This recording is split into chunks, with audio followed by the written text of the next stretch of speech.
C'était fou parce que bah, moi, je m'entraînais avec les pros, donc franchement, dans les conditions où on s'entraînait au CEP et tout, c'était vraiment un régal. Donc moi, je finissais mes journées, j'étais vraiment content de côtoyer des pros au quotidien.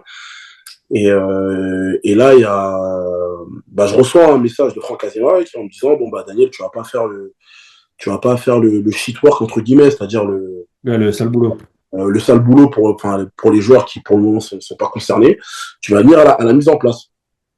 Et moi, à l'époque, je dormais, enfin, je louais l'appartement de Johan Berregaray. Il y avait Johan Berregaray et Arthur Ituré qui étaient en train de faire des travaux dans mon appartement, du coup.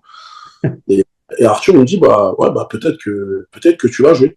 Donc, moi, je me suis dit, bon, bah, peut-être en dernière solution, j'ai joué, ils vont peut-être rafistoler tout ça. Et en effet, le matin, je suis arrivé, Franck, il m'a pris dans la petite salle, il m'a dit, bon, bah, Bibi, je te mets sur la feuille. Et on s'est concerté avec Didier Bess et surtout Bernard Bouta.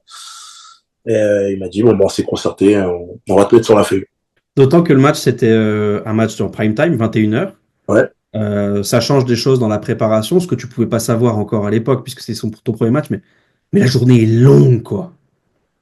Ouais, bah, la journée à l'hôtel. Après, je me souviens, j'avais pas trop dormi la veille.